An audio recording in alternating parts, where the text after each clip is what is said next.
Hey guys, it's Maria Park, and welcome to Approach the Nerd and our Arrowverse Wednesday. Heads up, I had insomnia, so I hadn't had a lot of sleep.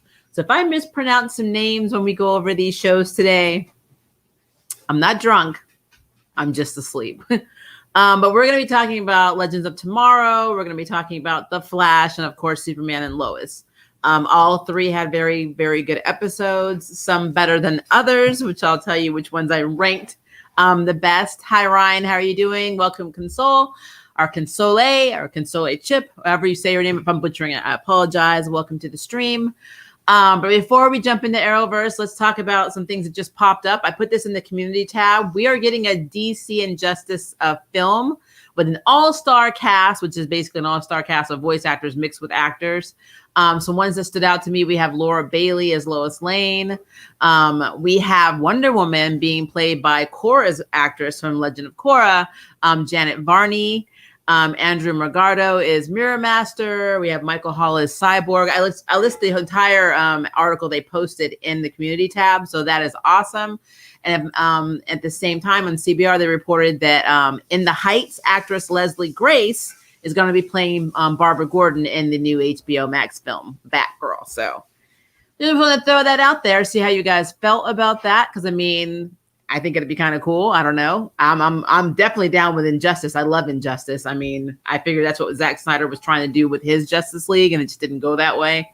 But yeah, so I'm down for them animating that. I cannot wait to see Superman lose his crap and kill Joker and do all the things that made those games amazing and the comic spinoffs amazing. So very happy about that. And again, with Leslie Grace, I'm sure she'll do a great job as Batgirl. I don't know her very well. I haven't had a chance to see In the Heights.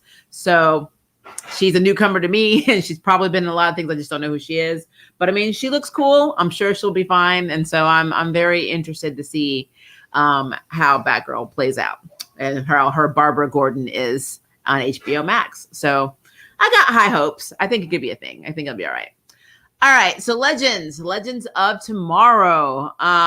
This is a very Constantine focused, episode. We did get a little Rory in it, and of course a little baby alien, but very much Constantine trying to get his powers back, no matter what. Basically, to the point where he has even said, "I am nothing without my magic." So he basically enlists the help of Spooner, because of course she's the resident alien translator, to try to help him decipher this. Like, they get this map, and there's a map that's supposed to lead them to this spring. And the spring basically is a fountain of Imperium. When you drink from it, if you're worthy, then it gives you magical powers. And this actually happens to a young boy they go to Spain. It's in the past. And it's a young boy named Fernando who's mute. There was an incident. They dropped a bomb. He was by his uncle. He said an angel came down, which was an alien, gave him water from the fountain. And then he had these abilities, and he was able to heal his uncle. And so he has these powers. And of course, Constantine wants to be able to drink from the fountain too. So he needs to try and figure out how to get to it. Aleister Crowley, still in the painting, kind of alluded to the map and, where the magical source is. They were able to trace it. And so him and Spooner go on this quest to get his magic back. And I like how Spooner was calling him out like throughout the entire episode, saying, you don't care about anything but getting your magic back. And it's not necessarily true, but what's actually happening with Constantine is that, technically speaking, magic is all that John thinks he has. He even talks about how his father used to beat him up when he was little, abuse him when he was little, that he was basically nothing. He felt like he was nothing. And then when he got magic, he felt powerful. So all of this tells me that this is more of a trauma for him. But there's also this little like blood elixir he gets from this vampire lady who shows up at the house. And she's like, this is something that makes you very, very addicted, because it gives you a really quick boost of extraordinary power, but it's at a cost and you're not in control. And in this episode, Constantine uses it on the military that's also after the fountain. When they come to try and stop him from getting the fountain, or trying to stop, them in general, he drinks this potion, this elixir or whatever. And then you see like this psychedelic crap happening. And then he ends up like literally killing all of the guards. And he's like having a great time. It's like he's literally partying while he's murdering people. And so this is very dangerous stuff. And it's something that he didn't want to use. He said it scares him, but because he's so desperate for magic, and because at the end of the day, they tried everything to get John's magic back, even having Spooner translate for this boy who's mute, who is also good that she came because she also speaks Spanish. But she was able to basically use her ability to help Fernando give his powers to John, but they went past John and went into the fountain, and the fountain's just a bunch of rocks. So I guess it doesn't fill up unless you're worthy. So nothing he did worked. So he finally basically came down to using this elixir, and now he's addicted to it to the point where he even traded, Alistair's soul for it. And he also wiped Spooner's memory of her seeing him do it. So as far as the legends are going to know, he has his original magic back, but he's actually going to be dosing on this very dangerous elixir from this vampire lady. So that's the thing. So yeah, we're about to have a whole journey of self-discovery and F-ups for Constantine. Because I mean, it's not going to look good for him, guys. It's not going to look good. And again, to be clear, even in the comics, Constantine's always been a redemption character. He's always trying to redeem himself for things. And so, try to get into heaven, to try and, just basically he had like Black Widow, he has red in his ledger. So, I mean, this is kind of on point for his journey and him trying to find redemption.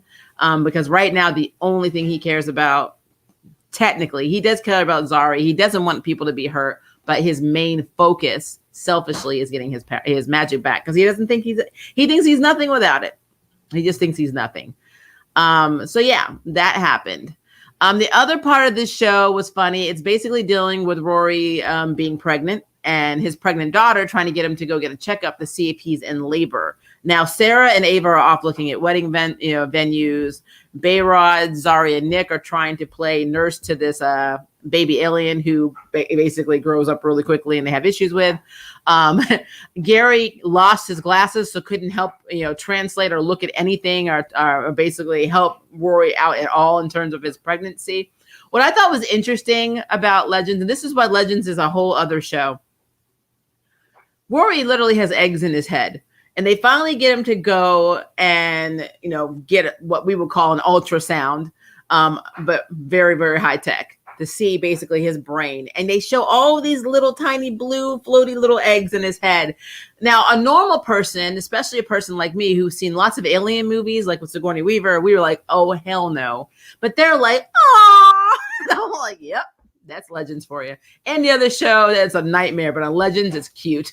Especially when the daughter's like, we have no idea where these babies are going to come out. And I'm like, neither do I. I mean, but again, if you've seen Aliens, pretty self-explanatory. Rory might be going out of the show either to take care of his many alien babies, because he's claiming them as his now, or he might die in labor. I'm like, I don't know. I think they're keeping him around to do cameos, so I don't think he's dying. But I'm really curious to see how these babies come out. I'm very curious. And does Gary know? Gary needs to give them information on where these babies are supposed to come out. But I guess since it's a human and it's not actually his own kind, he may not have that information available. So that's a thing. That is a thing. But yeah, as always, Legends is a very enjoyable episode. It's always enjoyable to me because it's so on crack. It's just on crack. And so that's why I like it. I take this show and I separate it from the rest of the Arrowverse, even though they are loosely connected. They have characters that know each other. It's its own thing. It has nothing to do with the Arrowverse. So, and that's how I like it. So there were no angry grandma moments in it. So we're good. So yeah, Legends, very good, very, very, very, very, very good. Now we're going to The Flash, season 7, episode 18, Heart of the Matter, part 2. So, when we left off, Bart's in a coma. They don't know what they're going to do with all the Godspeeds. Joe and Kristen were in her car, and their 2 Godspeeds just like fighting on the car, the clones. And Barry was using basically the same machine they use in Crisis for him to be able to go in and talk to the real August Hart. Now, again, what's always interesting to me about Arrowverse is their ability to rewrite comic book characters, making them sometimes more than they are, making their allegiances like different from what they are in the comics. Now, if you followed the Flash comics, then you know, again, I think I've said this a million times in other streams, August Hart was a detective at CCPD who worked with Barry. They were actually became really close. They became very good friends. Unfortunately, August's brother was murdered, and his murderer got off, and he like lost his shit. And then they had a speed storm, and he among other people got affected with, of course, the Speed Force. They got speed. They got organic speed, not temporary speed, organic speed. But in this version, he's a physicist who basically is just as nuts as every other villain who was a physicist in The Flash. It's like they took this one trope and they just kept going with it. Like everybody's a scientist or a physicist and all of them just want to rule the world. And, it's the same villain with a different title. And I'm only saying that because Godspeed in the comics was very cool. Godspeed in this was a millisecond. They did this to us. Was it 1 or 2 seasons ago? We saw Godspeed for like a millisecond. And now we have we come into this and I already knew you don't have a lot of time to resolve a storyline like Godspeed. So for me, I felt like Godspeed should literally have taken the whole damn season. It should not have been, we're going to deal with this. And then we're going to have the speeds, the different forces. And then we're going to have, no, it should have been the entire effing season, not the season finale split into 2 parts. I just feel like August Hart went down incredibly quick in this episode. Like for me, and I know probably people love this because, they got to see a familiar character. I'm gonna get to that again, and to get to that in a second. But for me, it was very anticlimactic. This battle took like 0 time. Like when they first decided to confront the clones, because all these clones were fighting over the city, which by the way, the Godspeed clones in this episode were not intimidating to me at all. They were not. They were like background characters. So like they're fighting them, but I mean they went down so quickly. It's like it's just like watching Crisis again, where we were basically shooting anti-monitor with 45s. It's so weird, but anyway. So they get the older sister force, Speed Force, to come in, and she boosts not only Bart and of course Barry and Jay and Nora, but also Iris. Because remember, Iris has residual Speed Force from the time she temporarily had her, Barry got, or basically a meta gave her Barry's powers. So she still has that spark of Speed Force in her that's just always there conveniently. One, to help her create the forces, and then now to be able to boost it. And I'm like, what? So Iris was fighting too. And she was doing her trademark little cyclone stuff. But again, it was so quick. I will say the visual effect of seeing Bart throw lightning shurikens, Naruto style, that stuff was cool. That they look cool. I had no problem with Nora's whip. Even Jay using his hat and charging it was fine. But the entire time I kept thinking, can't they just, they charge, they're artificial. They need a battery, they need a charger. Or they are batteries, need a charger. Couldn't they just use Nora, because she's the Speed Force, to boost them up? Because we already learned using the SEC last time, basically the creation by Chester, that if you charge it with Speed Force, energy or whatever, that they use that residually to charge themselves. So then wouldn't having the actual Speed Force there make it like Christmas for them? And then of course that's exactly what happened. So I was like, all right, I guess I was thinking faster than they were. Again, Barry Allen is not the fastest man alive. Sometimes he is the slowest thinking. So yeah, there are moments of that first little tassel that I thought were cool, but outside of that, it was like very anticlimactic. So they start to charge and they're like, oh crap. And then Allegra shows up, of course, with the device, and she supercharges it and she knocks them all down again. And then they go back to Star Labs. Well, there's another wave coming.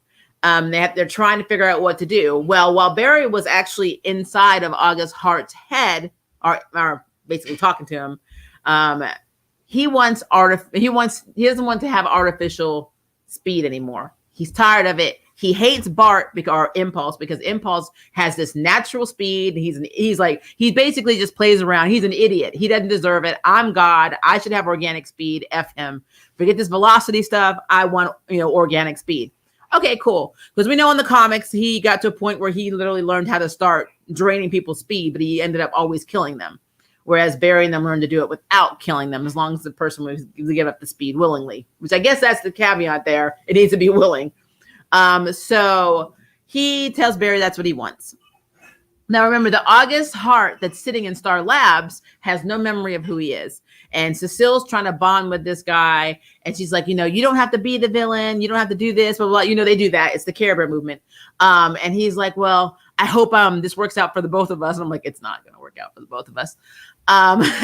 So long story short, Nora keeps saying, Mom, Dad, we should just give him organic speed. Mom, Dad, don't you think that, by doing this, you're saving our future? Mom, Dad, what? And it's just like, I wanted to tell Nora, no matter what, do not give this man organic speed because that is stupid. You're literally setting yourself up for failure because technically in your future, he was hard to deal with and he didn't have organic speed. If you give this man organic speed and then he basically merges with all of his clones, boosting his speed, which is exactly what happens, what are you going to do? How are you going to fight him in the future?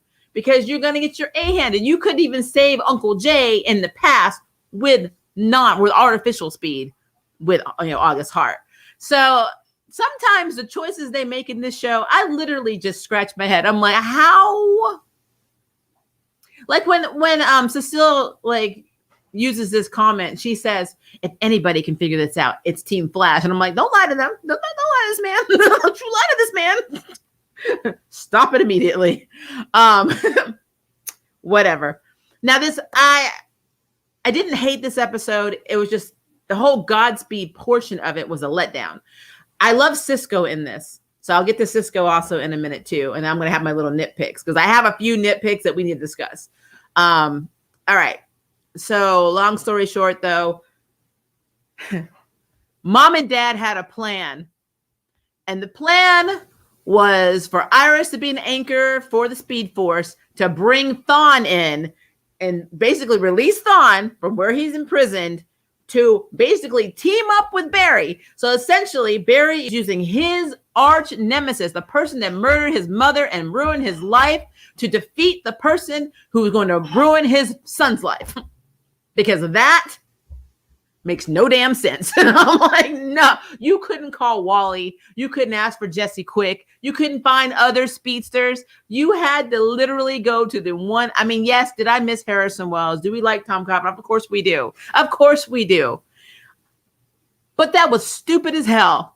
And then even when they were like, well, now Thawne's out there. And he's like, well, that is a problem for future us. I'm like, I'm done. I'm done. You are so, oh my God. Oh my God. Again, I do love that we had Jay. I do love that we had, I love Jay and Bart's connection. I love how, Bart said Uncle Jay and he's like, oh, that's new. I kind of like it. And I love that he got to use his little line to Bart because Bart wanted to go save his dad because he didn't realize that the plan was to go get Thawne to help out. And he's like, no, sometimes we have to take off our hat. This is the time we take off our hat. And that's exactly what he used to say to Bart in the future. So I do love that they already have this connection, even though they hadn't even met at this point. That was very cool. So I'm okay with that. It's just the implementation. When Barry comes up with a plan, or Barry and Iris come up with plans, it's just like, what is effing happening? Do not let them go solo on plan work. They can't do that. No, you got to check their work. They can't just go out there and do it. You can't just do the homework and then let them go. No, you got to check it. You got to recheck it. You got to tell them where they went wrong and then move on. See, this is why I can't trust Barry's decision-making processes because there are none. Just saying. All right. So, side note. Kristen is a meta. We suspected it because, Adam said in the previous episode that she survived the explosion that should have killed her and that he had godlike healing abilities. Well, when one of the Godspeed Clones was going to kill or basically cut down Jesse, or Jesse, I'm using the actor's name, Joe. She basically used white speedster, like it was literally white lightning. They're basically Godspeed's lightning to save him.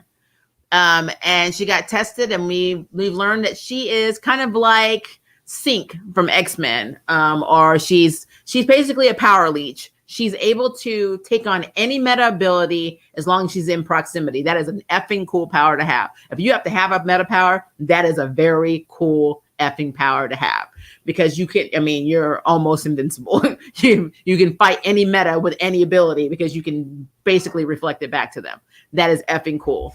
Now, again, in the comics, Kristen was actually a forensic lab assistant for Barry Allen and was not a meta and not really that big of a player in the comics. But again, this is what the Arrowverse and CW does. They take obscure characters like Felicity and all these other characters and make them bigger than they are. So now Kristen she's a meta. And that put in perspective for her, oh, I'm sorry, I shouldn't have said I hated all metas and that should be like under a registry and we should take all their powers away, because now I'm a meta. And now I feel remorseful. Like, cool. Okay, cool. I'm like, I need you to feel this way before you realize you're a meta. Then it had more validation with me, but it doesn't, because now you're just saying that because, I mean, she could say it out of the kindness of her heart, because she's also definitely saying it because she doesn't want to be known as a meta that people want to put down too. So she now is the problem that she was coming to Central City to stop. And I think that is very funny. That's a thing. Now, let me get to my little nitpick moment, guys. I'm going to say this. I think this is really effing insensitive. So Allegra was in her feelings. She's still mourning her cousin's death, which nobody seems to give a damn about. I'm just putting this in perspective for you guys. Nobody seems to care that Ultraviolet is dead. And so my boy Chester P, or Chuck, who I normally like on a weekly basis, said something kind of effed up. And, Allegra's like feeling down, and she's like, she's having issues. And so Angry Grandma's coming out. This man hauled up and told this girl, well, at least you tried to save the city. What did your cousin do? She's the one that failed. I'm like, this girl was trying to stop these mad scientists from cutting out other people's vocal cords, kind of like what they do at Motherland Fort Salem, and making them into freaks and experimenting on people. This wasn't a lost cause. This wasn't a black hole adventure. This actually was a very good cause, because the people are crazy and they have a lot of people with money funding them. That is a big effing deal. And you basically just said that the girl who just sacrificed herself fighting when she was already too weak, whose cousin, who's all about family, didn't even go with her to help her, and she died in her arms. It was like, but I mean, she didn't try to help Central City. That's what I got out of that. That is literally what I got out of that moment. And I was like, wow, that is effed up. So yeah, why bring her in? Why bring this character in if you're just gonna take a shit on her? That's all I want to know. I mean, that's pretty much what I want to know. I mean, there was no point in reintroducing her. There was no point in Alexa and her, trying to come to some kind of like understanding and bond again as cousins. There's no point to any of that. There was no point, because all we know is that she is an F up, according to what Chuck said in this episode and the story. So we don't care about her. We don't need to mourn her. We don't talk about her anymore. She's dead. Bye. That's literally what I got out of that. So I don't know if you guys got something different, but that is what I saw. So cool. And then also they had a renewal wedding ceremony. Now I noticed that I don't know why Camilla can't come back, because Cisco was there, and Cisco was cool. When him and Killer Frost were fighting, I loved how he was like, can a man get a break? And then he realized he can rig like a temporal bubble where they hold their breath, and then like, of course, the Godspeed clones couldn't sense them and just disappeared. And like, he's like, I'm a genius. I miss his humor. I really do. And he also went online and became certified to remarry them, which he didn't have to do. He didn't have to do that. All he had to do was look up vows or how to basically give a ceremony, because they're already legally married. So you don't have to ever deal with signing a license or doing any of this stuff or being ordained to do anything, because you actually do not have to be a minister to just stand and basically be the major, officiate of this fake renewal ceremony. So, I mean, but whatever, it's the Flash. But I do love how he was like talking and he was introducing them and he was like, you both did your vows, and then Iris did her vows, and he's like, oh, that's beautiful. And he looks over at Barry's like, yeah, you got some pressure, right? And you maybe top that. And like, I loved that. I love the humor with him. I love Cisco's humor, but I mean, we didn't have Camilla. I don't know why the hell Camilla would not be with Cisco. I'm just putting that out there. Jenna, once again, is gone. This child needs to be taken by CPS. I don't care what anybody says. They need to take this baby and take her. They need to take this child, and CPS need to be like, you don't take care of this baby. Hell, even your ex-captain is babysitting this child. You've sent this child all over the cosmos. Heck, Joe even took the baby to Tibet to stay with Wally for a while. I mean, Jenna just does not exist. And I'm trying to throw this out to COVID. Maybe they just don't want to have a baby on the set. I don't know. But Jenna is like a non-concept. But then on top of that, let's not forget another thing that a lot of fans probably don't remember. And that's that Cecile has a whole other ass daughter who is in college that we've never seen again. We've seen her like 2 or 3 times. Where is Cecile's other child? When she's facing these life or death moments, does she think, I need to call my oldest daughter and tell her that I love her before I go? We'll never see that, because that girl is just like Judy from Family Matters. She went up those damn stairs and she never came back. So, and angry grandma rant. I'm like, but yeah. Bart's actor has a very good singing voice. We're going to say it's genetic. I mean, because Barry doesn't have a bad voice. He was on Glee. And of course, we know Jesse Martin, who plays Joe, has a fantastic voice. So he comes by it honest. He sure as heck didn't get it from Iris. So it's a thing. So yeah, I had questions, guys. I had questions. We did have Chilblain in this. I thought we would. I guess Killer Frost is still in her feelings about him, taking off. So she's just in her feelings. But I mean, basically that's pretty much everything in this episode. I don't know what's going to happen, in season 8. I don't know if Nora and Bart are sticking around. Maybe they can't go home. Maybe they're spending time in the timeline. Cause I mean, I thought the idea was not to mess with the timeline, but I mean, let's be real. Barry has done nothing but mess up the timeline since day one. So, I mean, I don't hold any stock in any of that. That rule is fake. They just say it so they like appear to be like moral and stuff, but in reality, all the damn time they mess with the timeline. I feel like if they don't mess with the timeline, something is wrong.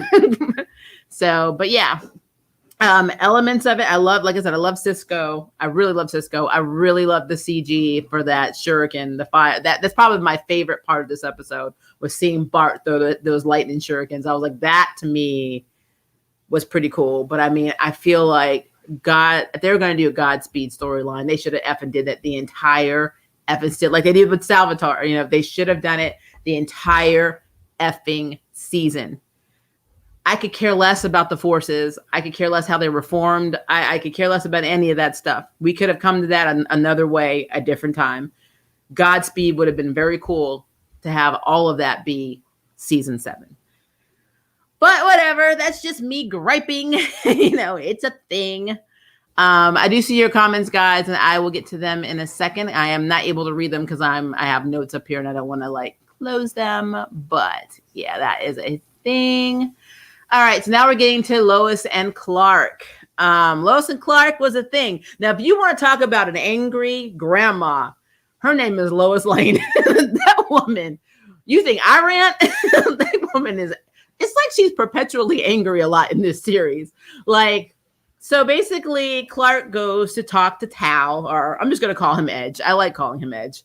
And Edge is having all these flashbacks of being tortured by his dad, being brainwashed by his dad, pretty much. His dad not letting him see his mother's crystal, him saying he's the chosen one, the savior, the one to bring the resurrection, blah, blah, blah. And basically Edge has swallowed the Kool-Aid, but he's literally sitting in this kryptonite cell, just stewing. He's literally stewing, and he's going over and over, all of these, things, his past and these scenarios. He does see Superman, Clark, for a little while, and Clark and him talk, and he's like, you're just like me. I mean, you're Kryptonian, that's your heritage. You should be a god. And he's just the basic Zod's formula that Superman always gets. Only this time, Clark swallowed that Kool-Aid a little bit because he realized that he actually likes letting go. He likes the idea of not being in control, not having to hold himself back, to be able to let loose. I'm like, that's dangerous. And he sees that as dangerous. So he basically determines that the world should have a fail-safe against him. So Project 734 that, of course, Sam Lane has, which again, that is also from the comics, where he has all of these weapons and kryptonite and modified kryptonite weapons to take on Superman in the event that he goes injustice. Sam was getting ready to toss all of it. He was like, you know what? I'm just going to get rid of it. But then after Clark thought about it, after he talked to Edge, he's like, you know what? I may not be safe. So then he tells Sam to keep it. And at this point, Sam's like, but no, this is a threat to our family. And he's like, but I'm a threat to the world. So it became this whole thing where he's pro anything that can kill him. And Lois is like, hold up. If somebody or one of the people that are trying to get to you or kill you gets a hold of any of these weapons, then you're literally going to die. You're basically giving weapons to your enemy. And so they have a big fight. And Lois was like, Lois Lane. Lois was like in her feeling. So 3 things set her off. Well, technically 4 things set her off simultaneously in this episode. Number 1, her boss Chrissy wants her to do a deep dive on what actually happened in Smallville, which she can't do because it involves her husband being Superman and his brother being Edge and being a Kryptonian, and then what they actually were doing, making Kryptonians. They can't talk about that. They have to come up with some other thing with the kryptonite or the ex-kryptonite causing all these issues. So, of course, Chrissy wants Lois to get a statement from her father since he runs the DOD, and they're right there, on the front lines of this situation. And, she basically lies to Chrissy. Chrissy literally kicks her out. So Lois is already in her feelings about that because number 1, that's kind of embarrassing. Number 2, she is lying. And number 3, she's a journalist. So she's having to forgo her journalist integrity, in lieu of a story. And even though Clark's like, well, we do that all the time. She's like, no. We skirt the Superman stuff, but we still go after the story. We still tell the story. I'm flat out lying right now. And so she's already in her feelings about that. And then on top of that, Lana's family is still going through a lot of crap, which I'll talk about in a sec, but it's affecting, of course, their children. So Sarah, basically decides to skip school. And of course, Jordan goes with her, and they get caught and arrested. Simultaneously, Jonathan meets a girl named Tina who was flirting with him, who takes him off for a drive and, basically comes on him like she wants to go out with him. But all she really wants to know is basically what happened, because everybody in town knows that Jonathan and Jordan's grandfather is the general and the person over the DOD. So I felt bad for Jonathan because this is another situation where he's just being used for what he knows. And it's a mess. But this is what set Lois off. Chrissy, the story, her sons, one getting arrested, one skipping school and getting, both of them, being in deep doo-doo with her. And then, of course, the argument with her husband over, not getting rid of the 7734 project. Lois Lane came out, angry grandma, and everybody. She walked in there and she walked in the house and Clark's like, your son skipped school. She's like, you get upstairs. I'll with you later. Now you. And then she starts going off on him. And then she gets the call about Jordan. She's like, oh, I got one son skipping school. And the other one's in jail. I'm like, she was taking those earrings off. And you can tell that Lois Lane is there's always a good cop, bad cop in the parental unit in the house. Superman is the wimp. Lois is the one talking crap to her kids because you can see in the tone. They're even in the episode where they're talking about, you're grounded, but, and Clark's like, well, small towns could be fun. And she's like, all right, get to bed. I'm like, she's angry grandma. So Lois she's got it. It's how she talks to her dad, her husband, and her sons tells me that woman is perpetually angry all of the time. So, I'm not hating on it. I like her. But I just thought that was very interesting that she comes in swinging all the time. Okay, so while we're dealing with these stories with the Kent family, we're also dealing with Lana and Kyle's family basically being shunned, persecuted, ostracized, and treated like absolute shiz by everybody in Smallville. They literally are outing him as chief of the fire department.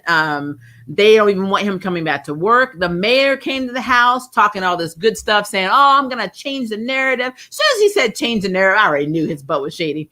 But we're gonna help you, give them somebody to actually blame. And then Lana actually happens to overhear him actually talking crap about her family when she goes to pick Sarah up, because she's also arrested with Jordan.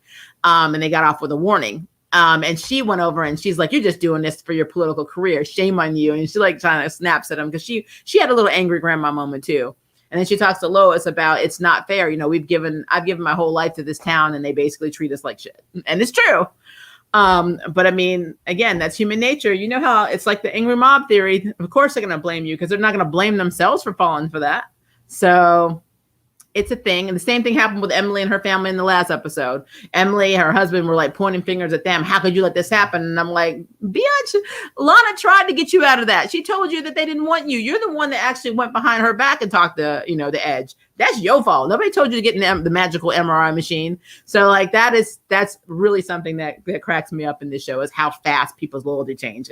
Because like Lana's like, these are our family. I'm like, no, they're not. No, they're not, baby. I'm like, you'll learn. You're about to be ousted from the island. And Kyle is already like, we need to find jobs because I'm trying to figure out how they're going to survive. And this is the first CW show I have ever seen where somebody says they're worried about money. Like, because I don't understand Lois and I don't understand Clark's situation because they don't own the farm. If you remember the pilot episode, they don't own this farm. They are paying the mortgage off because the mother took a second mortgage out to leave money for Jordan and Jonathan to go to college and to help people in Smallville. So they don't own this. They don't own this farm at all. The bank owns their farm. Clark was working part-time as a coach at high school, and Lois has been working for literally the Smallville paper, which probably makes nothing. How are they surviving? They're not doing any farm work. I don't see any crops being planted, but I don't even think the ground, maybe there's not fertile enough, ground out there or acre out there to grow anything. I don't know. I guess technically if anybody could do it, it'd be Superman, but still. How are they making money? How do they pay for food and gas and all their essentials? I just really need to know. So there's that. But then Lana was like, "I'm really worried for my family." And you see them looking for jobs and circling the paper, which is circling the paper in 2021 is really worrisome for me because we have Indeed and LinkedIn and all these things. You guys are in the 2021. You don't have to go in the newspaper and circle things anymore. But you know what? For shits and giggles, why not? But Kyle can't find a job. Lana's not able to find a job. So these two people are not working. And I think they're probably dwindling down their savings to be able to feed their children. And I don't know what's going to happen. And they're talking about leaving Smallville. I think that the narrative change is going to be Chrissy's story because Lois did give her basically her dad's statement and told her to write it since she's so close to the story. But good for Chrissy for standing up for herself because even though she idolizes Lois Lane, she was not taking Lois's shit at all. So I got to give her props for that. But yeah, I was very happy about like some of the things that happened with that. The Eradicator. So everybody's looking for the Eradicator. Now we saw Edge like shooting his heat vision edit. So one of two things potentially happened. Number one, he destroyed it, or his heat vision kind of teleported somewhere, or he absorbed it in himself. Because we did see at the end of the episode, he was charging himself in the sun. We also saw him do that when he was a teenager. So something's going on with this Eradicator. I don't know 100% if he did absorb it, but the only reason I think he might have is that he was able to break out of his kryptonite chamber. His eyes turned blue and he just like bust out and knocked everybody unconscious. So that's why I think that he actually is the Eradicator now. So that's my theory. I don't know but I guess it's a better theory than whatever. Then we have John Henry Irons, or as I like to call it, Papa Steel. He's been staying at the farm in the barn, fixing up stuff. He's built a brand new suit, which he got to use. Actually, he got to help Clark chase down Leslie Lar. They basically took her into custody. Very short fight. Very, very short fight. Still got in the last lick. But what I do like is, so this whole thing plays out like a Justice League thing. Because if you ever look at the Justice League, Superman was always close to Batman. He also had a Hal Jordan, and he was kind of close to Hal Jordan. And he would always have them as confidants. And he also would have, especially Batman would be the person that he would give, in this reality, he would give 7734 to Batman and say, hey, if I get out of line, kill my butt with this. And Batman's like, don't you worry about it. I already got a contingency plan for you. You just gave me more ammo.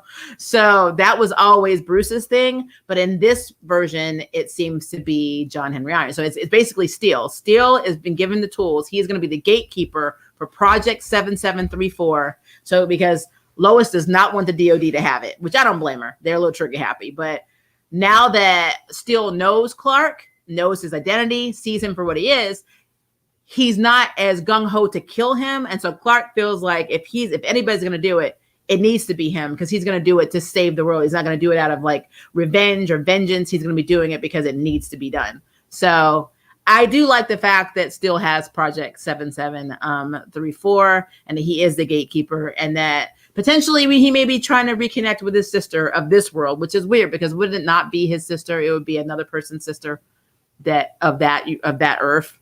Crisis messed everything up, guys. I stand by this. Crisis has messed everything up. But yeah, so good episode. We're not getting any more episodes until I think August 10th is when this comes back. I'm like, we can finally get another episode, and now we're on break again. It's irritating, but it is what it is, We're getting Stargirl soon too, so that's probably why they're rotating things out. CW's scheduling is insane. But yeah, outside of that, I don't really have any complaints about Superman and Lois, because it's fine. It's fine. It's no shock that the only thing I nitpicked really is the Flash. But I mean, come on, guys. It nitpicks itself. It's not my fault. I will say, though, angry grandma Lois Lane is amazing. I literally can see her just walking around the house and her boys just piss her off. And she's like, let me give you a quick lesson on the birds and the bees. And then your daddy and your mommy loved each other, got together, and formed 2 children. But we can reverse that process and pre-crisis your ass. So I'm gonna need you to go to your room and stay there until I come and talk to you. And they're like, I can see that. I can see that being a thing. Okay. So now I can get to comments. 42 minutes. I'm tired. Let me scroll up a little bit. No Way Injustice film. Let's go. Yep, I'm excited. I just saw this drop. I saw this drop like maybe 10 minutes before the stream. So I was excited. I was like, you know what? Injustice is a movie they need to do. And again, me being a Legend of Korra fan, I love Janet Varney, who plays Korra. She's going to be Wonder Woman in this. So I'm super excited for that. Injustice was one of my favorite graphic novels. It is. I love the games too. I love Injustice. I'm very intrigued for this week's Charmed episode, if Macy will be written off. Yeah, we'll see on Friday. Well, we're going to save that for our Friday stream. No Legends until August 8th. That's sad. Yep. But I mean, it gives me a chance to catch up on my comic book spotlights. So I'm not hating on that because it's been a challenge. Hi, Chestian. How are you? Hello, Mercenary. I hated the Flash, Godspeed, and the reverse Flash fight. I know. Guys, I don't know what's happening. I don't know. I know COVID messed a lot of stuff up, but I can't keep blaming COVID for all of this. Godspeed should have been more of a focus this season. It should have been an entire season's focus. Godspeed is like a very cool character. I'm absolutely livid that we got more focus on Salvatore than we did on Godspeed. That is infinitely dumb. It's a really dumb decision to me. When they started making those, I'm sorry, Godspeed held up his hand and he did a He-Man. I was like, he made a sword out of lightning and he was like, I have the power. I was like, it's He-Man. And then Barry and of course, Thawne both look at each other and then they make their own swords. I'm like, now everybody's doing Highlander style fights. And I'm like, what is happening in this show? Oh gosh. I don't know, guys. It's hard for me. It is hard for me. Godspeed. He goes, come to daddy, my children. A bit of a weird line. Yeah. But I mean, I think, Ava said that in Mirrorverse too, but I might be wrong. Not the daddy part, but I think she said, come back, my children, or something like that. I was surprised there was no cliffhanger. I wasn't. I'm like, I really was not. Speedster Star Wars, enough said. Yep. So in Speed Force, Nora gave them all a speed boost. Shouldn't Frost be a speedster as she was a speedster in 7 too?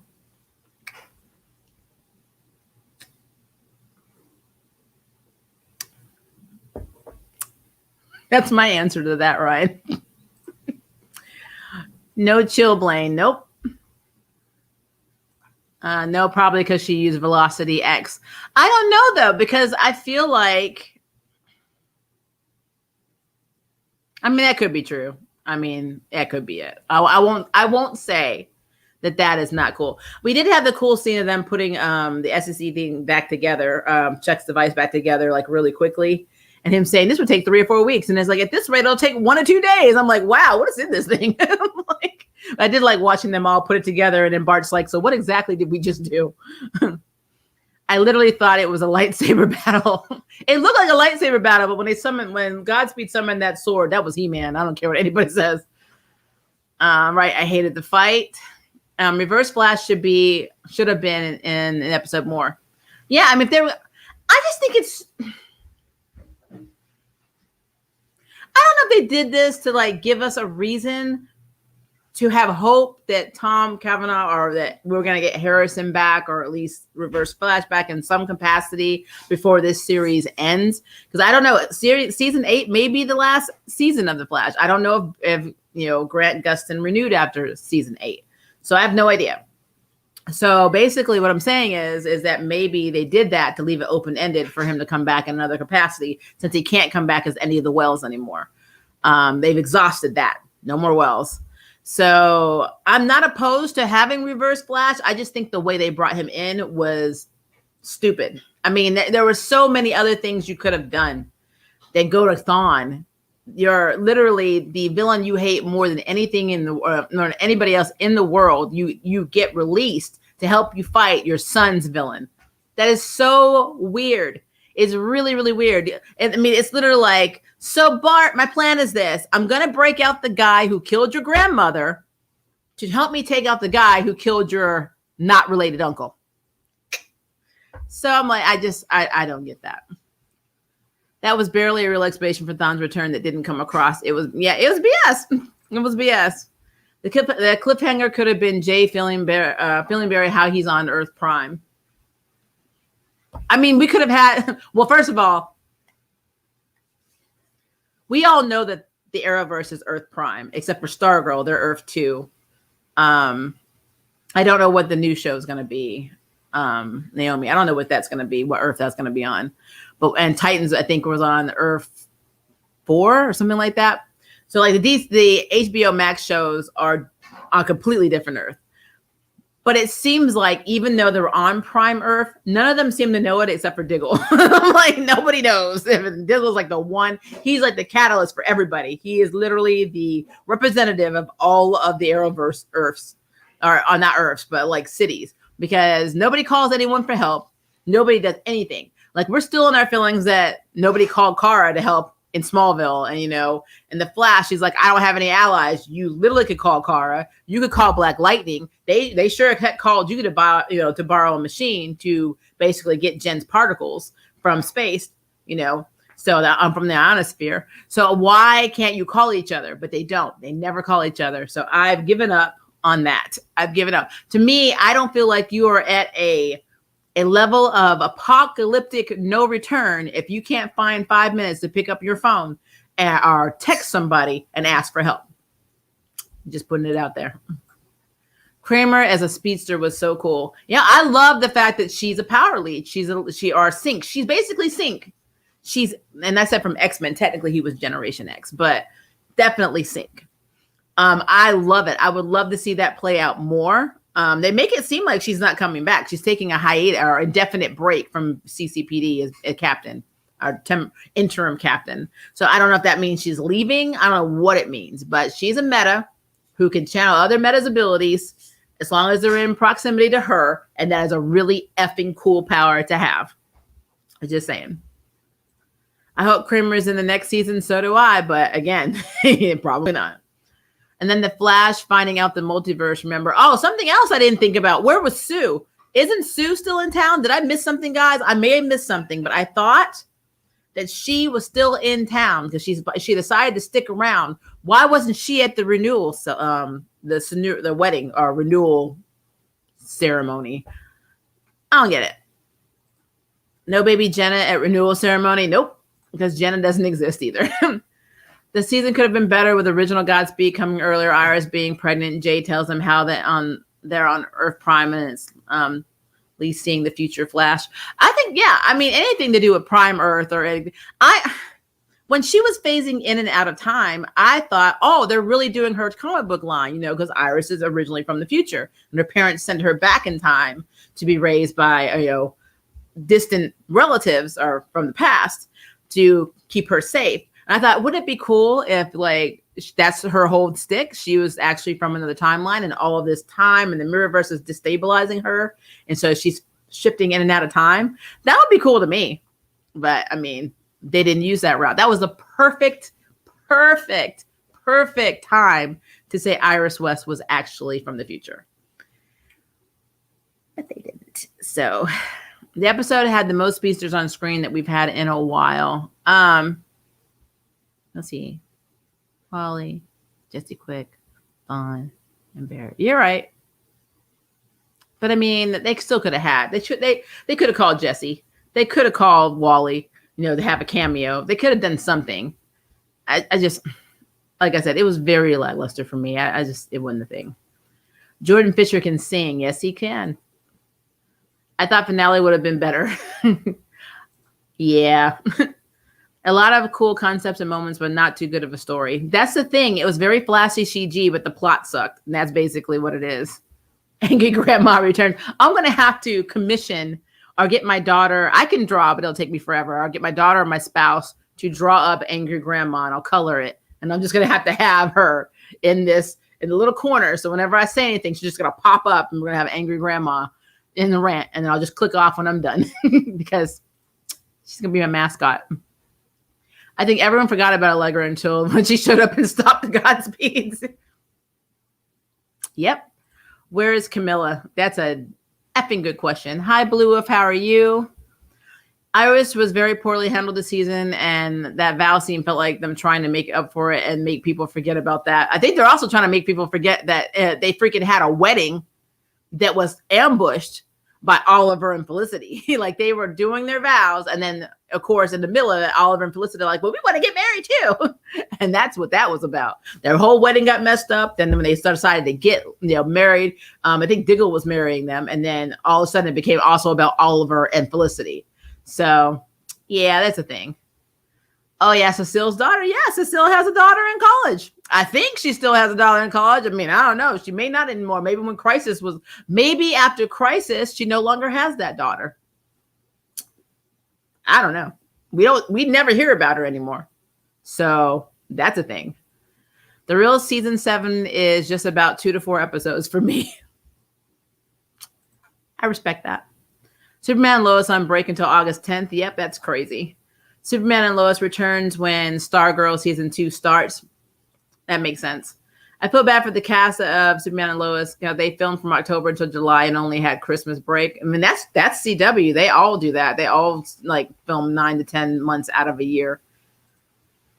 Yeah, a CW show that finally mentions money. I mean, right? When Lana was like, I'm really worried about my family. I'm like, oh, so they didn't give you the CW access account that everybody else has when they lose their jobs.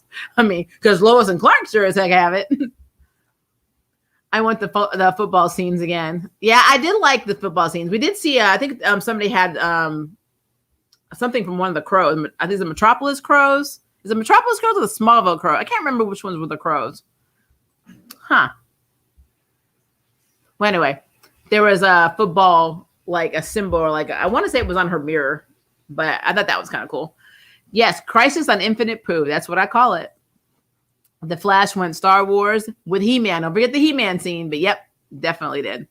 Leslie Grace has been cast as Batgirl. Yep, I said that at the top end of the top part of the stream. So I said that I haven't seen In the Heights, so I'm going to have to research her a little bit. But from what I can tell, I mean, I give everybody a chance. I mean, I can't go by pictures or whatever.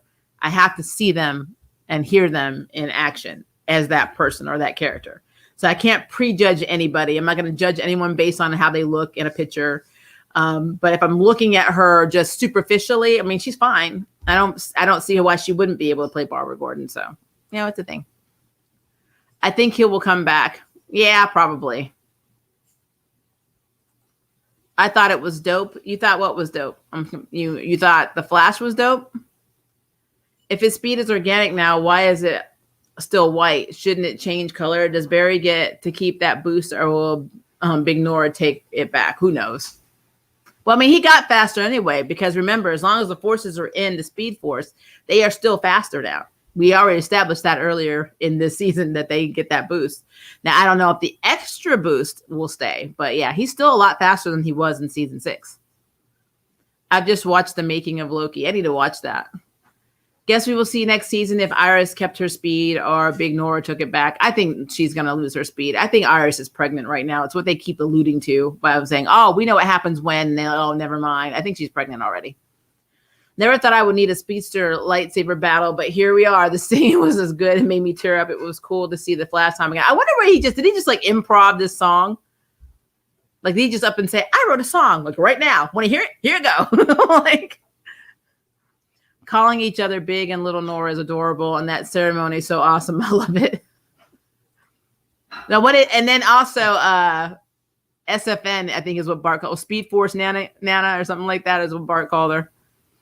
I liked a lot of the dynamic camera work. It was cool. Thawne was dope. See, Thawne isn't the problem. His character isn't the problem. It's them using him right now that's the problem for me. It's just, this was a very quick way for them to resolve a storyline that should have been a lot longer. So that's a problem.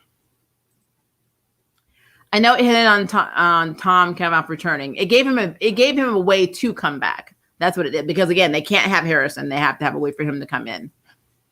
I thought it was cool and it fit the situation. I disagree. The cliffhanger could have been Barry asking Jay how he's on Earth Prime, but no. I agree with that. I absolutely agree with that. The showrunner explained how in an article in Earth 9, Kramer and Chilblain need to go. Well, like I said, they take villains and they take obscure characters and they make them bigger in the Arrowverse. It's just a thing. Kramer is basically Peter from Heroes. Yeah, but prior to Heroes, because Generation X came out before that, and she reminds me a lot of Sync. And Sync is a really cool, underrated character. They really need to use, Sync a lot more than they do, but they don't, and I don't know why, because Sync is so cool of a character. And one of my favorite storylines with Sync was the Phalanx saga in X-Men. It just really creeps me out. And Everett is such a very versatile character personality-wise. I just really loved how they used him in that. And I just love his powers in general. So, yeah, Everett, Sync is one of my favorite Gen X characters. So, just a thing. I think the reason they don't call anyone else is because they want them to be able to be independent and handle these on their own instead of use other characters as a crutch. I think that is innately stupid. And also I think it's because of budgeting reasons and because they don't want to have that much budget of CG on one show. But the decision to do that is stupid because it happens all the time in comics. I mean, it happens all the time. Yes, they deal with things in their universe, but they call on each other to help all the effing time.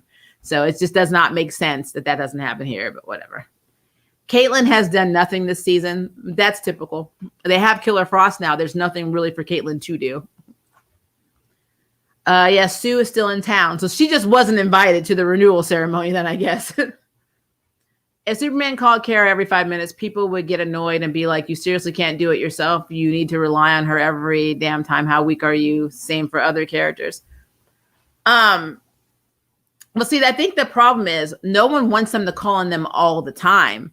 But I mean, it's your cousin. If you're going to call anybody to help save your family, you call Kara. Lois should have called Kara instead of calling Steel. She should have been, your cousin has Just turn to the dark side. You beat his butt in the last crossover. Can you please come over here and take care of him? Because he is messing up. Our family is scared. Come get your cousin. That is how it should have gone realistically, but they didn't go that way. And I don't know why. They'll probably explain it in next season. They think Jesse is dead, remember? But they keep going back and forth on this. I don't think they think she's permanently dead, because on Crisis they were saying how many characters came back. And I thought Jesse was one of the ones that was back. But you know what? Whatever. Like I said, Crisis on Infinite Earth was horrible. I will fight anybody that tells me that it was not. I will always disagree with you. It was poorly executed. It was poorly written. There were plot holes on top of plot holes. Characters that decided to make paragons made zero sense. So like every time I get in my feelings and my angry grandma comes out on the Arrowverse, a lot of this stems from Crisis on Infinite Poop, because it messed up so much crap. And then when Ruby Rose quit, and of course, Lightning's actress China decided to leave. And of course, Black Lightning's whole show basically got canceled for a new season. Like everything that they were working towards to have some kind of continuity with Crisis just went out of the effing window. So it's just a bunch of crap. So whenever people try to explain to me these things that happen on the primer, I don't want to hear it because it's bullshit. I'm sorry. That's what it is. I'm telling you, Angry Grandma's out. Crisis messed up a lot of stuff. It's probably why a lot of people stopped watching the Arrowverse. Because after Crisis, I know my good friend Blurred Without Fear, who I'm sure you guys are subscribed to, he does not watch Arrowverse at all anymore. And he won't watch it. He refuses. So it messed up a lot of stuff. It is what it is. I don't make excuses for bad writing. I just won't. I'm sorry. I'm not going to be that person. This is the wrong channel. I wish Wally would have showed up and Bar and him had a really good connection. Yeah, him and Bart would have got along. It would have been interesting to see the whole uncle. It's so weird because technically Wally was Iris's nephew in the comics, and Bart was her grandson. So but I guess now, yeah, it would be uncle nephew scenario. You need a different costume for Angry Grandma. She needs to be your Miranda Sings internet persona. I can sing, so I can do it. But I mean, I don't know. I might get demonetized. She still does. Jenna visits her. It's been mentioned. I haven't heard it been mentioned since Crisis, though. So I need to know if she's still established as being around.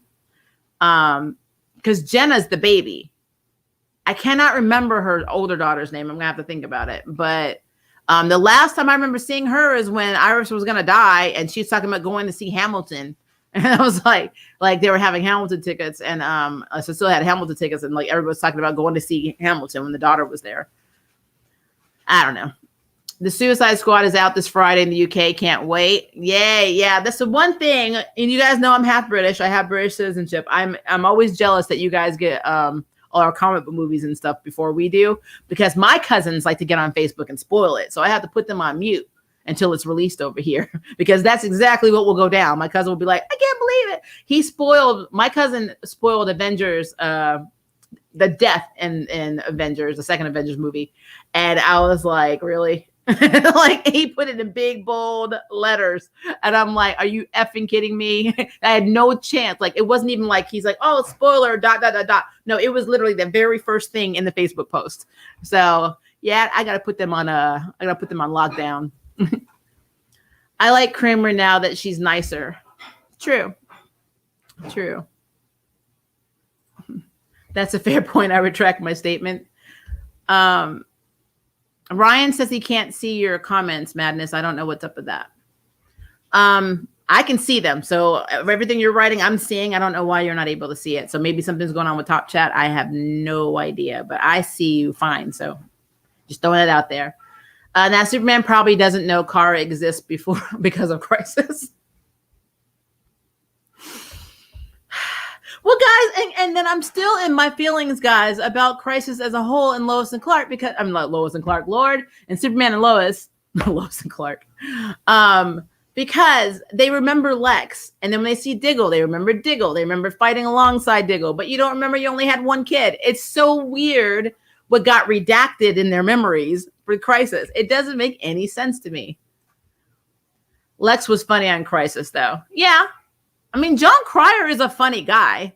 Like I said, I'm not hating on the actors. I'm not hating on the characters. I'm hating on the writing. It's always going to be the writing with me. 1,000,000,000%. Always. I just remembered something earlier this season where Joe said Jenna is visiting your daughter or something. I remember Jenna was visiting Wally. Like Joe took Jenna and they went to Tibet to stay with Wally, and then apparently Jenna was still with Wally because Joe didn't think it was safe when he came back home. And then suddenly Jenna, I guess Joe went and got her, and then we learned that the Captain Singh and his husband were consistently babysitting Jenna. So like, I just want to know when Jenna's with the parents. That's all I want to know, because we don't see her ever. So it's a thing.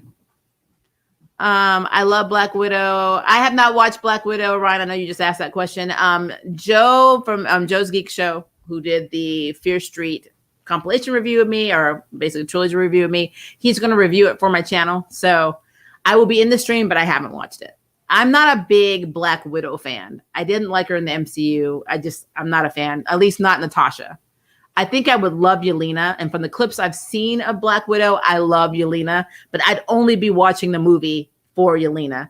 But I'm not going to spoil anything. I know what the spoilers are. I already know, everything that I need to know and how it connects to all of the other movies that are coming out in the MCU. I already know what it is because I had someone tell me. I just didn't feel like spending $30 in HBO Max to see it when I have no desire to see a Natasha movie. I know that sounds bad. She doesn't interest me. She never has. And honestly, if they were going to do this, I would have rather they did this pre-Endgame and not do it a few years after Endgame when we already know her fate. So it is what it is.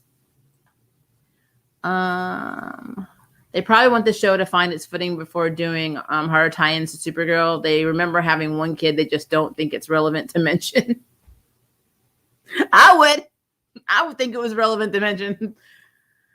I didn't like Black Widow either, but the movie was actually good. Okay, yeah, like I said, from what I saw, the scenes with Yelena, I thought I would probably be into it. It just became, do I want to spend $30 in HBO Max? I'm not HBO Max, Disney Plus to watch this movie, and I'm like, nah. I did it on Raya and the Last Dragon, and I'm like, I don't want to see it at the drive-in. I don't go to theaters because I'm immunocompromised person. I don't want to put myself at risk going to see a movie at a theater. So yeah, nah. I guess babies on set are unpredictable and they don't want to deal with it. I think it's COVID. I think they probably don't have, because this isn't the first series I've seen where people mention a baby and they don't have. But then to be fair though, Manifest had their baby the entire season, and that was while shooting with COVID. I don't know. Maybe CW, maybe Vancouver has different rules. I don't know. Do you like Blade? Absolutely. Absolutely love Blade. Excited for the new Blade movie. I love the Blade in the comics. I love Blade in the animated series. Even the first Blade with Wesley Snipes was good. I didn't care for the rest of them, but I didn't mind the first one. The writing is bad, but you keep coming back. Guess it's like a car crash. You can't look away. Kind of.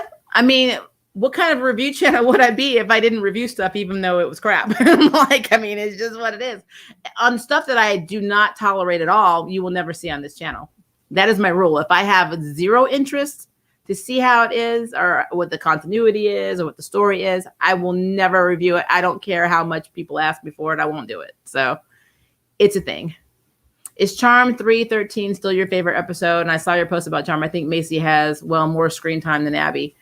Yes, 313 is still my favorite episode. And I do agree. Friday, we are going to have a full-on Charm discussion. We're going to talk about the finale. I'm sure a lot of stuff is going to happen. And then we're going to talk about what I already made the video about with Madeline Mantock leaving. And I've seen so much toxicity on this subject on Twitter. I mean, it's crazy. I did a poll, and even on my own poll, I'm seeing some things that I'm like, it kind of shocked me, really. So I'm going to just throw out some stuff because, I'm going to do that. I'm not going to do this on Arrowverse because I don't want to turn this into a Charm discussion. But we will definitely be doing this on Friday after the finale, the season finale ends, because I know we're going to have a ton to talk about, and we are going to add on to it because it's a mess. It is a mess. Arrowverse is too confusing. I agree. I absolutely agree.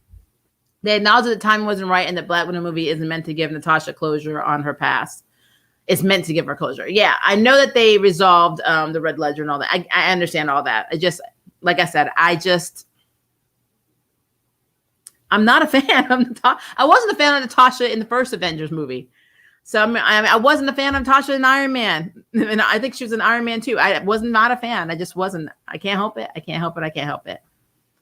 Like this season, Bobby Drayton was in 12 out of 18 out of the season. Madeline, I think, is an 18 out of 18 this season. I'm only going to say this because I'm going to move this discussion to Charmed, but to the Charm stream. They actually promoted both Jordan and Poppy's character, Abigail, to series regular. So when you are a regular character, that means you have a regular storyline. And that is across every genre of TV show that you will ever watch. If you are a serious regular character, then you're going to have stories. But again, I mean, it's being blown up. It's being blown up into something completely different. It's crazy. So yeah, we'll talk about that Friday. I started watching Arrowverse in 2014. When 2017 rolled around, everything changed. Yeah, I started watching Arrowverse because I was a big Smallville fan. And I remember when they were going to do an Aquaman show and they released the pilot and it kind of flopped. I also remember they were doing a Wonder Woman pilot and they were using Chicky. Her character just went right out of my freaking head from Agents of S.H.I.E.L.D. Who, why can't I think? She's also in the Orville as the co-captain.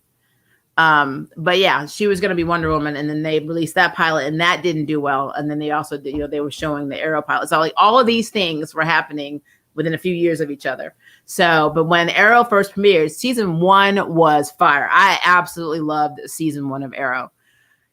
Season 2 was kind of okay. And then season 3 rolled around and I was just like, you know what? I can't handle this anymore. And the more we got into Arrow, the more I was getting irritated. And I was like, I can't handle this. It's getting on my nerves. I love Sarah's character. So we did get Sarah out of it. I love Diggle. It got on my nerves. So yeah, that's when I started to see the downgrade in production and writing was Arrow. But I'm going to tell you the show that really did it for me. Supergirl, when it was on CBS, had full backing, had a lot of money, had very good writing. And then it literally moved over to CW and then everything shifted. And so that's how you know. That is literally how you know how well a show is going to be written and how well it's going to be done. Thank you. I'm seeing that. Thank you, Madness. Adrienne Palicki is her name. Yeah. But no, whenever if they like say Superman and Lois, they're getting a lot of HBO money right now. If they stopped that and it went straight CW, you would definitely see a dip in writing and dip in quality, like 1,000,000,000%. So yeah, it's all money, budget, and priority. What they think is a money maker and what they think it's not. If they're not invested in the show, then they're not going to be invested in the writing. And sometimes, again, it's not the writing is the problem, but it's not always the writer's fault because I kind of feel like they are on a conveyor belt. I feel like the CW is like, I need a script, and they don't have time to get what they really want to do out because they have to roll all these scripts out. So I don't know. That's just what I'm thinking. New casting for Black Panther 2 protagonist. I made a story. You people think she's Storm. So Storm being, are you saying she's going to be in Black Panther? Because I mean, Aurora was with T'Challa in the comics for a while, so that would be a thing. I haven't looked at any Black Panther 2 news, so a little behind. The third Blade movie once stunk, and Jeff Jones killed the television show. I agree with that. I think Wesley Snipes was also problematic on set after the first one. He was very cocky, and so he was probably hard to work with, so that didn't help with the rest of the movies. I'm a massive Wanda fan. That's cool.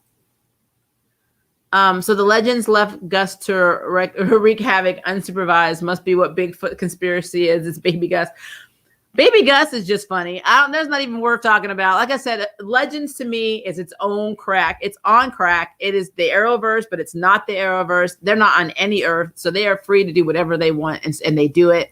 But mostly that whole episode for me was more Mick and Constantine focused. So again, I love how nobody freaked out seeing these little eggs on an ultrasound or scan in Mick's brain, and Rory's just sitting here like, "Oh, they're mine." I'm like, okay, like Nope. There are talks about Manifest being uncanceled. See, I didn't realize it was canceled, so that's bad because I really like that show. I literally when I was sick, and during my spouse's birthday week, we binge watched it, because that's what River wanted to watch, and so your birthday week, you control the TV. So whatever movies, whatever TV shows, we watch what my spouse wanted to watch, and that was one of the things we watched was the latest season of Manifest because I had seen season 1 and 2. I think we just finished season 3. So they canceled it. That is messed up. Yes, season 1 of Arrow was amazing. Yes, it was. I like the different direction. It's unpredictable. We don't know what's going to happen like that. I love, every time about Manifest, I love Manifest. Manifest is a very good show. So I'll be very upset if they canceled that show. I was so mad with Oliver and Felicity getting together. That's also my opinion because, again, Felicity wasn't even... Well, to be fair, his villains weren't his either, but Felicity was a minor, tiny little character that we saw in Batman in the Batman comics. And she was married to like a security guy or a security girl. I think he was like an internet security guy for Wayne Industries. So like no characterization, no actual plot, nothing. This was the very tiny, minute drop, blink and you miss her character. And they literally took Dinah, Black Canary, and destroyed her. It was literally character assassination. Black Siren was a better Black Canary than Black Canary. It was horrible. I've enjoyed Supergirl so far, in my opinion. That's fine. I'm just saying the quality of writing went down from when it was on CBS. Supergirl's back on August 24th. Miss Marvel and Hawkeye later this year. Can't wait. I am super excited, especially since I am a Kate Bishop fan. I like Kate Bishop. And I'm really looking forward to Pizza Dog. So we're excited about that. If the CW is so bad, why do actors and writers keep signing on instead of being like, I'll just step away? Because they want to work. And besides, we don't know who steps away. I mean, you should spend time looking at the cast list and the credits for the film, the production, and the writing staff and see if they rotate. Because I know for a fact, I know 2 shows that they said they rotate writers on that aren't Arrowverse. And that is Dynasty and Roswell, New Mexico. They have rotating writers. That's what someone said in an interview. So that's why I'm thinking that's going on with Arrowverse too. They just bring writers in. They're not the same consistent writers all the time. I think Superman and Lois might have consistent writers, but I don't think the other shows do.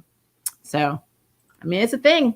Like I said, at the end of the day, CW is a corporation. They're out to make money, and that's it. I mean, quality is one thing. Making money is a lot better for them. Bayrod and Zari referencing the Wonder Twins. Oh, I forgot about that. That was really cool. I do like that. Wait, do you guys spell canceled with 1 L? Oh, yes. In the States, they have it with 2 L. Well, no, they have it with 1 L. I had a British mother, guys, so I'm always constantly double checking myself. I had a Scottish mother, but yeah, it's hold on, I'm trying to see if it's conjugated. I'm pretty sure it's with 1. Yeah, so CANCELED as opposed to double L. Jeff Johns is just not a great executive producer. He ruined Supergirl. He ruined Charmed and Batwoman. Greg Berlanti is actually another person I'm not really a big fan of. I think they got together because the fans wanted it. It was the same reason why Elena got with Damon, and the writers tried so hard to make him hateable, and it didn't work. So, Madness, Vampire Diaries is based off of the Vampire Diaries books by L.J. Smith. And in the book series, she hadn't at that point decided who she wanted them, which one of the brothers she wanted Elena to go to. Now, the books are a lot different very quickly because Caroline's character literally is the description of Elena in the books. She is blonde. She's peppy. She was a cheerleader type. Caroline technically was Elena. It's just a thing. The Salvatores were actually Italian. They were both Italian with black hair. So definitely different. I remember Bonnie was still psychic or descendant of witches. She had flaming red curls and she had freckles. So like, again, all of it. Like I've read those books. I've read the Roswell series when I was in high school. So yeah. I always look at Vampire Diaries as its own universe because the writer L.J. Smith, when they licensed the show, they kicked her off her own book series. It became a big controversy because back then she didn't have an exclusive contract, and they hired a ghostwriter to continue her books. And it was the same one that was like basically, I guess, simultaneously working with the writers of the TV show, which is why it was all over the place. So yeah, it's a thing. Oliver and Felicity, I got what you meant. Am I the only one who thinks Iris is still pregnant? I think she's pregnant. Absolutely. I think she's pregnant with Nora right now. Have you given up on Republic of Sarah? No. I actually said this in another stream. I decided to do a full season overview because Monday, it's too hard for me to do a stream for that because I need to catch up on all my comic book stuff. And I'm literally, if I'm doing this, I'm going to end up doing a live stream every single day but Sunday. And like, that's just a lot. So I can't do that. So it's better for me to do a full season overview of Republic of Sarah. I'm still watching it. I just haven't reviewed. I think I did the first 3 episodes, and then I'm just going to do a full review of the show. It's easier. It's just easier. I mean, why are actors like I heard bad things about Sita not interested? How come the head writer or other writers don't catch them up? I have no idea. Like I said, I don't know what's going on in the CW. I think there's a lot more going on behind the scenes that we know. And there's a reason that a lot of these actors are actually leaving. I have no idea what the Naomi series is going to be about. It is based off of a comic series, a DC comic. So she's relatively newer. She hasn't been around a long time, but she has interesting powers and tries to find the origin of said powers, and like something happens in her town. It's a big mystery. It's actually really cool. I like Naomi a lot. Maria, are you going to do a Kung Fu review? Yes, I'm going to combine tonight's season finale with the last one. I'm treating it like an extended season finale because like where they cut off and a little bit that happened. One or two major things happened in the last episode that I will talk about, but everything else was kind of fluff. But I feel like that mixed with what's happening in tonight's episode is going to be like my extended review. So those two will be in a live stream together. I'm about to give up on Arrowverse and go back to comics. I just do both. I like to watch Arrowverse to see what they do. And it's like Easter eggs. It's like, I know that character. That's not anything like the comics, but I know that character. Charmed isn't a DC property. Jeff Johns has nothing to do with that. And he's doing good with Stargirl. Well, of course, Jeff Johns is going to do really well with Stargirl. Stargirl is based off of his sister who was killed. I think she died in a car crash, I believe it was. How's the comic so far? Any good novels I should look into? Depending on what you're talking about, like which characters you're talking about, which story arcs you're talking about. I heard she ended up with Stefan in the books. I'm just going based off what writers said in interviews. So there's two. So LJ Smith released her own version of her books on Amazon. So if you look up LJ Smith, you'll see an extended storyline where there is no conclusion yet, but it looks like she's going with Damon. In the ghostwriter, approved CW books, she does end up with Stefan in the books. Julie Plec is doing an NBC show called Vampire Academy. That's another book series. That's interesting. I love Stargirl. The show is amazing. Yes, they're doing a very good job. I'm super excited for Stargirl. And I always said this, I've been saying this since season 1. I really want them to introduce them as Infinity Inc. I need this, guys. I need it. Will you be covering What If? Of course. Of course. Everything MCU. Everything MCU. The only thing that I'm not covering Black Widow. I'm just having somebody else do it for me. So still getting covered. I'm working with Joe now to work out a time this week or early next week where he can come on and talk about everything Black Widow and compare it to the comics and whatever. So, which I can help out with the comics. I just can't help it with the movie. But yeah. All right, guys, we are almost to an hour and a half. I am tired. Again, if you were with me at the beginning of the stream, I've had an hour and a half sleep. I am not feeling good. But I like to keep my promises, and I like to try and push through, fake it till I make it type scenario, because I did not want to hold you guys up, since we moved our Arrowverses to Wednesday because of Motherland Fort Salem on Tuesday. So I was going to do this stream whether I was dying or not. So, but I am extremely tired. So I am going to go try to lay down and catch Kung Fu, which comes on in about, I think, 5 minutes my time, Central Standard Time. But so yeah, I will be doing the Kung Fu last week's episode and this season finale episode combined. And it's going to be a live stream. It's not going to be a video. So I'm going to do a live stream. I will set it up. Just check the community tab so you'll see when I do that. Of course, Friday we're having our Charmed after show because we have to. It's the season finale, and then we'll continue talking about Madeline Mantalk and all the drama that's happening on Twitter, which is crazy. Saturday we will have the Owl House review as well. I do have another video coming out, and I'm almost done with Abby Mel. Almost finished with it. I just got distracted by voiceover stuff. So that's what kind of holds me up because I'm also a voice actor. So like I get rotations. I'm always having to audition for things and it's crazy. So, but yeah, I love you guys. If it is night for you, then have a good evening. If it is your day, have a good day. And I will see you in our next stream, which should be tomorrow, where we talk about Kung Fu. All right, guys. See you later. Bye.